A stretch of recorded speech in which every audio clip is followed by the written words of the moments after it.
हाँ तो भाई सीन कुछ ऐसा है कि गुज़िश्ता कुछ दिन पहले हमारे एक बहुत अच्छे दोस्त हैं, उनके वालिद साहब का इंतकाल हो गया था। ठीक है, तो एक बहुत यूनिक मुनफरिद, बहुत ही ये समझे कि मुतासर कौन एक तजुर्बा रहा सारा तदफीन का। हुआ कुछ ऐसे कि जब उसके वालिद का इंतकाल हुआ, उसने पहले ज़रा अब्बा जो है बिल्कुल अनकॉन्शियस पड़े थे, उसने हॉस्पिटल कॉल की, वहाँ से एक एम्बुलेंस आई। एम्बुलेंस में एक मेल स्टाफ होता है, नर्स, मेल नर्स कहते हैं। उसने जो है वो देखा और उसको अंदाज़ा हो गया कि ये अब जिंदा नहीं है। उसने हॉस्पिटल कॉल की, वहाँ से आए डॉक्टर, 2 डॉक्टर सीनियर, उन्होंने जो है वो डेथ को कंफर्म किया और टाइम ऑफ डेथ और सब कुछ जो कुछ उनका अंदाजे के हिसाब से था वो सब उन्होंने एक सर्टिफिकेट बनाया। अच्छा, डॉक्टर्स के साथ ही पुलिस भी आई।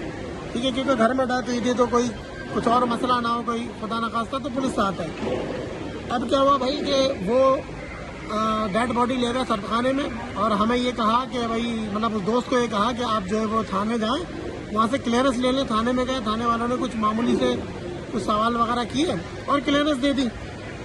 ठीक है, कि थाना आ गया मेरा, ये लो भाई, ये क्लियरेंस दे दी भाई कि सही है। हम डायरेक्ट वहाँ से गए सर्द खाने में जो है वो गुस्ल का इंतज़ाम था और जो भी उसमें शरीक होना चाहे वो शरीक भी हो सकता था, तो वहाँ भी उनको गुस्ल दिया गया।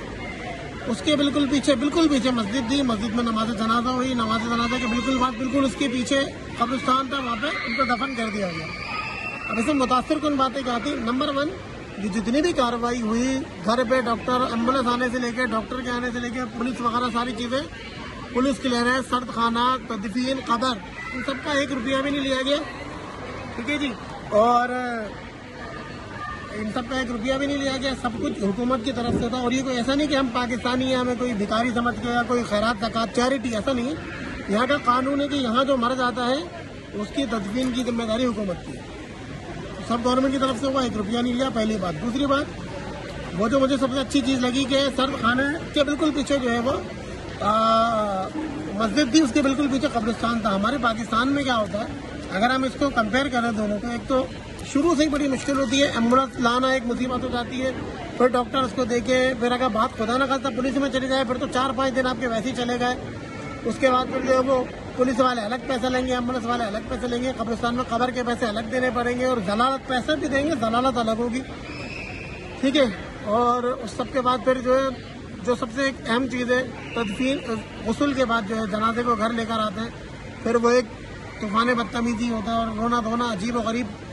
यहाँ पर वो सारी चीज़ें नहीं थी, तो बड़ा स्मूथली सारा काम हो गया। फिर इधर क्या है, खबरों के सीरियल नंबर है और अभी भी इस वक्त जब मैं बात कर रहा हूँ, कोई 25 से 30 खबरें उस कब्रिस्तान में ऑलरेडी खुदी हुई है। और जो भी बंदा नेक्स्ट वहाँ पे आएगा उसको अगली खबर अलॉट हो जाएगी, उसका सीरियल नंबर है और कब्रिस्तान का एक बहुत बड़ा सा उसकी एप्लीकेशन है, उसके अंदर उसका मैप है और आपको जो भी आपका है एक नंबर आपको मिलता है, सीरियल नंबर डालें, खबर किधर है, पूरा मैप आ जाएगा। आप सुकून से अपनी गाड़ी पार्क करें, वहाँ पर जाएं और फिर कब्रिस्तान का अमला जो है वो हर वक्त आपकी खिदमत के लिए रेडी है। जैसे ही आप आते हैं, आदमी हो औरत हो, कुर्सियाँ ला के रख देते और पानी की एक बोतल देते हैं आपको, ठंडे पानी की। आप सुकून से आप अपनी फातिहा खानी करें और जो है वो इज्जत से वहाँ से चले जाएं। बैठने की, चलने की भरपूर जगह है।